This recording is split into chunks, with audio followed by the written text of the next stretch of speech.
Olá a todos, meu nome é Márcio Vilas Boas e hoje, junto a Lucas Seixas, irei apresentar o trabalho final da disciplina de Inteligência Artificial. Deveremos aplicar alguns conceitos de aprendizado de máquina e lógica fuzzy dentro do simulador WinBots. Nessa apresentação, iremos trazer como o robô foi equipado, o objetivo do nosso trabalho e alguns desafios, como a classificação por cor, a criação do pseudo-GPS, o uso da lógica fuzzy, a nossa estratégia geral para resolver o problema e uma demonstração em vídeo da solução. Além disso, uma conclusão. Nosso objetivo é que o robô consiga coletar 15 cubos que são dispostos aleatoriamente pelo mapa. Além disso, precisamos armazená-los de acordo com a cor. Esse trabalho ele traz diversos desafios, como a navegação do robô, a identificação das cores, e são esses desafios que serão abordados daqui para frente. Nós optamos por soluções mais simples e robustas, porém eficazes. Nosso robô é o Willbot. Ele tem uma câmera, tem dois radares frontais, um inferior e um superior, para identificação de obstáculos. Ele possui um lidar 360 para localização no ambiente e uma bússola para fazer rotações precisas. O nosso primeiro desafio foi a classificação por cor. Foi necessário criar um classificador que fosse capaz de identificar a cor de cada cubinho. Para isso foi necessário criar um dataset. Nós utilizamos o supervisor do iBots para fazer o cubinho girar e a câmera se mover tirando várias fotos para garantir essa variabilidade que o dataset necessita. O pré-processamento ocorreu da seguinte forma. A primeira etapa é a extração de filtros. Nós convertemos do espaço de cor RGB para Lab, depois eu vou justificar essa escolha, e nós pegamos a média dos canais A e B. Depois fizemos a divisão entre 70% para treino, 10% para validação e 20% para teste. Esse conjunto de treino, nós fizemos o balanceamento, utilizando a técnica OneAssembly. Nós pegamos a classe que possui a menor quantidade de amostras e deixamos as outras classes com essa mesma quantidade para ficar balanceada. Depois aplicamos a normalização, deixando a média como zero e o desvio padrão 1. Dessa forma, os dados ficaram prontos para o treinamento. Como existe uma variação de luminosidade, essas classes acabam se misturando espacialmente quando nós utilizamos o HSV ou até mesmo o RGB. O RGB ele tem uma separação espacial melhor, só que ainda houve alguns casos que ele se confundia. Nós podemos ver alguns vermelhos próximos ao verde, e isso pode causar uma confusão e possíveis erros. Nós encontramos o espaço de cor Lab, que ele trabalha com a percepção da cor e tem a luminosidade separada. Nós podemos ver que em 3D, com a luminosidade já separa muito bem, só que como nós vamos ignorar a luminosidade, nós tiramos esse canal e deixamos apenas o A e o B, e nós podemos ver que ficou muito bem separado. Para o nosso classificador, utilizamos uma MLP, que é Multilayer Perceptor. Nós o construímos utilizando a biblioteca Scikit-learn. Como entrada, nós temos dois atributos, que são a média de toda a imagem dos canais A e B do espaço de cor Lab. Como arquitetura, nós temos duas camadas com 16 neurônios cada. Entre elas, nós utilizamos a função de ativação ReLU e na saída utilizamos Softmax. Observe que são três classes de saída, cada uma representando uma cor. Como otimizador, utilizamos o ADA, que é bastante conhecido. Ele é adaptativo, ele vai variando a taxa de aprendizado, facilitando a convergência do nosso modelo. Definimos a quantidade máxima de iterações como 100, mas ele acabou convergindo antes. Na época 47, ele já convergiu. Observamos que logo o erro foi convergindo para zero.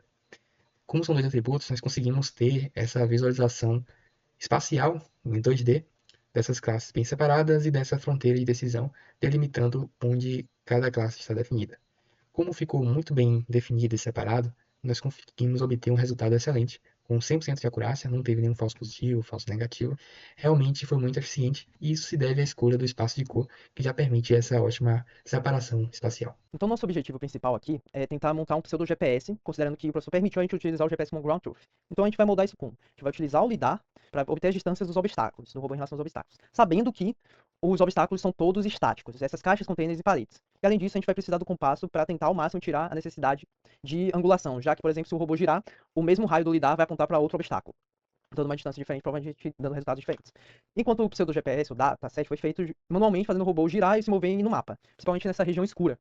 E aqui embaixo, a gente consegue ver esses tipos de informações, em que basicamente a gente explorou bastante o mapa, já que o mapa é aproximadamente 28 metros quadrados. A gente tem uma distribuição regular dos ângulos, e pelo grid a gente consegue visualizar que de fato a gente explorou mais essas regiões escuras e focamos, e ignoramos um pouco as outras regiões, já que nunca vamos planar cubinhos. E agora eu vou explicar um pouco como foi o processamento do dataset. Foi relativamente simples. A gente só normalizou os valores do lidar para o tamanho dele, né, 5,5 metros. A gente obteve uma janela temporal, já que isso vai auxiliar a CNN, que foi o modelo que escolhemos, a convergir. E também, como a gente consegue ver nesses gráficos, de fato, a tendência é que, mesmo com essas variações um pouco menores por frame, isso vai auxiliar bastante a convergência da CNN, como a gente vai ver que o loss dele foi muito baixo. e que outros testes que a gente também testou, o loss foi relativamente ainda mais baixo. E aqui no shuffling é o primeiro processo de embaralhamento do estado de treinamento para impedir sequências espúrias, o data augmentation para angulação e a questão da divisão do dataset de treinamento 80 e validação 20. Aqui é a questão da CNN temporal, que recebe como entrada N-rays 1 e T, ou seja, ele recebe 360, tem tamanho de 1, 3, 360, já que definimos que o LIDAR é 360 graus e o T é temporal igual a 3. Aí, como a gente pode utilizar convoluções 2D, a gente utilizou kernel de 3 e 5, já que a parte 3 vai analisar, a partir do 3, ele vai analisar 3 pixels em relação aos frames temporais, ou seja, especificamente os 3 tempos, e os 5 vão analisar as informações relacionadas ao campo de visão, né, a questão dos obstáculos e suas distâncias em relação ao LIDAR. E aqui a gente aplica o MaxPool justamente para obter as informações mais importantes do LIDAR, diminuindo a angulação dele, por exemplo, e mantendo a questão dos frames temporais.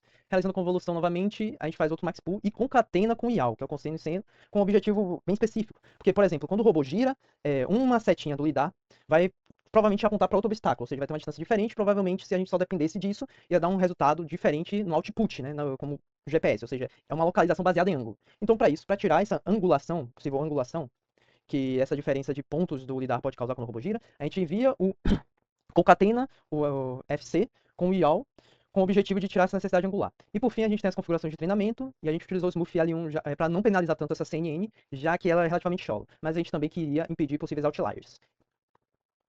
E por fim, vamos mostrar os resultados do treinamento, em que a gente verifica que o loss realmente foi relativamente baixo, com o loss L1, Smooth L1, que a gente deveria ter mudado aqui, mas tudo bem, que o loss chegou aproximadamente a zero, ou seja, um loss bem pouco.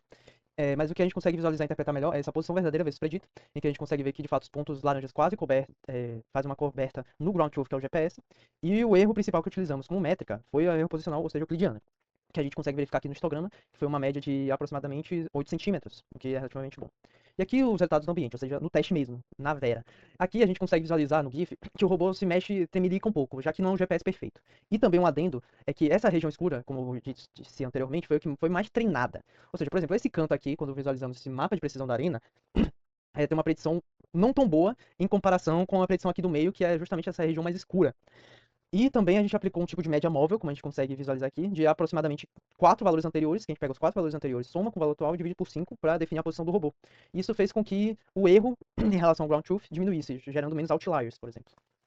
Agora eu vou falar um pouco do fuzzy, em que o nosso objetivo com o fuzzy é justamente tentar suavizar funções de velocidade frontal e lateral, que são funções lineares baseadas no PID. Ou seja, a gente criou funções lineares que estão relacionadas justamente ao erro, tanto lateral quanto frontal, do robô em relação ao cubinho, já que o nosso objetivo é alinhar o robô a uma determinada distância do cubinho para que ele consiga pegá-lo. Com isso, a gente sabe que as funções lineares tendem a ser um pouco abruptas demais e gerarem overshooting. Ou seja, para o nosso caso, que a gente precisa armazenar os cubinhos no fundo do robô e que a movimentação tem que ser o mais suave possível para não causar alguma movimentação do local desses cubinhos, que a gente precisa de uma suavização, que é justamente o nosso fuzzy, que a gente vai utilizar como ganho adaptativo. O nosso fuzzy é relativamente bem simples. Ele tem entradas como classes de distância e saída como classes de velocidade. E a relação entre eles, as regras, é simplesmente distância, então velocidade. Então, como a gente consegue ver, se está perto, então a velocidade tem que ser pequena, tem que ser lenta. E a gente escolheu funções gaussianas justamente pelo fato delas serem bem contínuas e bem smooths, né? Elas são bem suaves, o que vai auxiliar bastante no desempenho do ganho adaptativo que a gente vai aplicar nessas funções de proporcionalidade. Agora eu vou falar um pouco como o peso dinâmico do fuzzy está funcionando nessas funções de correção e proporcionalidade da velocidade lateral e frontal. A lateral a gente consegue ver com a função modular em relação KP versus o offset, né? Com isso, proporcionalmente, dessa maneira pura, né, essa função tem uma inclinação muito acentuada. Ou seja, ela não é nada adaptativa em relação à proximidade que o robô está em relação ao cubinho. Quanto maior o desvio lateral, maior vai ser a velocidade de correção.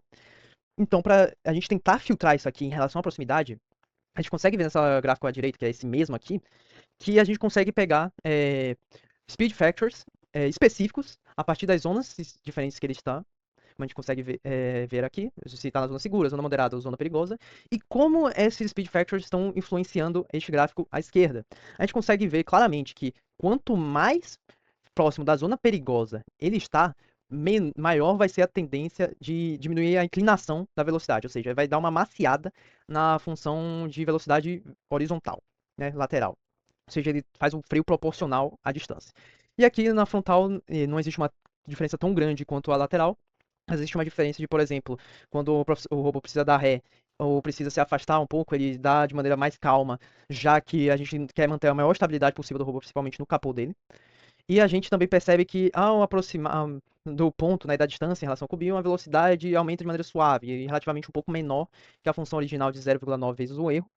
O que é bom, já que a gente prefere estabilidade do que velocidade.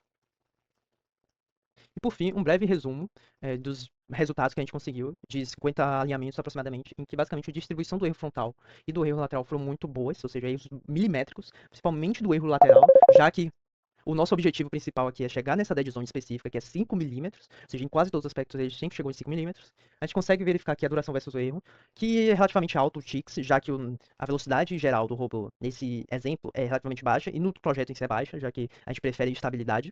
E a distribuição global de fatores fuzz é interessante, já que ele lida com um quesito que a gente quer estar sempre mais afastado dos cubinhos, já que a gente quer que eles se movimentem o menos possível, né? Que o robô movimente os cubinhos que estão no mapa de maneira menos possível, da menor maneira possível. Ou seja, ele está sempre mais distante, fazendo com que o speed factor geralmente seja um pouco maior, por exemplo.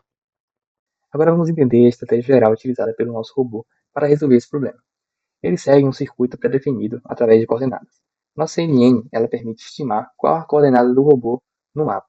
Através disso, nós conseguimos definir esse caminho pré-estabelecido, onde ele vai fazendo esse zigue-zague percorrendo toda a área onde os cubinhos podem aparecer. Além disso, é importante ressaltar que também utilizamos a bússola. Então, ele faz movimentos 90, 180 graus e ele continua podendo se movimentar através das coordenadas. Nosso robô identifica o cubinho utilizando os dois lidares frontais. Ele compara o lidar inferior com o superior, pois os obstáculos aparecem nos dois lidares, mas os cubinhos aparecem somente no lidar inferior. Após detectar um cubinho, ele precisa se aproximar e alinhar. Esse alinhamento é feito utilizando o método P-Fuzzy, que utiliza pesos dinâmicos para fazer esse alinhamento tanto da distância quanto o alinhamento horizontal. Após o alinhamento, vem a etapa de identificação da cor. Nós deixamos a câmera bem ajustada, alterando a altura, o FOV, para que quando o robô estivesse alinhado, o cubinho preenchesse toda a imagem. Isso facilitaria porque nós extraímos apenas o lab médio e caminhamos para o modelo realizar a classificação. Após identificar a cor, nós precisamos pegar esses blocos. A nossa estratégia é armazená-los todos na base traseira do robô e só no final depositá-los em seus containers correspondentes. Essa estratégia é baseada no próprio robô resolver esse desafio na vida real. Essa estratégia facilitou bastante porque não precisamos pegar um cubinho, levar até o container, depois voltar, pegar outro cubinho. Não, nós pegamos todos os cubinhos e só no final armazenamos. Nós pré-definimos 15 posições específicas utilizando a garra e no momento que pegamos, já associamos essa posição à sua cor correspondente. Isso facilita na hora do depósito, porque nós só vamos para as coordenadas definidas de cada container e através do dicionário de posições por cor, nós voltamos pegando esses bloquinhos e armazenando em seu respectivos containers. Nós também definimos uma estratégia de fallback que verifica se o robô não conseguiu depositar os 15 cubinhos ao final e se ficou faltando algum, ele volta e refaz o percurso. Pode acontecer de algum cubinho cair ou no final ele não conseguir pegar o cubinho na parte traseira. Se acontecer isso, ele derruba e quando ele for refazer o percurso, ele pega esse cubinho novamente, servindo como uma ótima forma de recuperar, principalmente quando acontece algum bug do próprio bots. Agora vamos ver a execução completa. Nós podemos observar que o robô ele segue essa trajetória em zigue-zague, varrendo toda a área onde os cubinhos podem aparecer. Ele identifica o cubinho, se aproxima, pega e depois volta para a posição onde ele estava. Isso é importante porque mantém a integridade dessa trajetória que nós definimos. Esses caixotes, o robô ele desvia pela própria trajetória, então a trajetória ela já é planejada para não tocar nesses caixotes. Porém, a garra pode tocar no caixote, como nesse exemplo, mas o robô tenta novamente até conseguir. Ele é resiliente nesse tipo de situação. Nós podemos observar que ele também gira 90 graus, 180 graus e continua se locomovendo por meio das coordenadas. No final, ele usa o dicionário de posições por cor e vai armazenando o bloquinho no seu container correspondente. As coordenadas desses containers já foram definidas previamente e ele apenas segue esse caminho. Ele agora já está terminando, armazenando todos os 15 bloquinhos.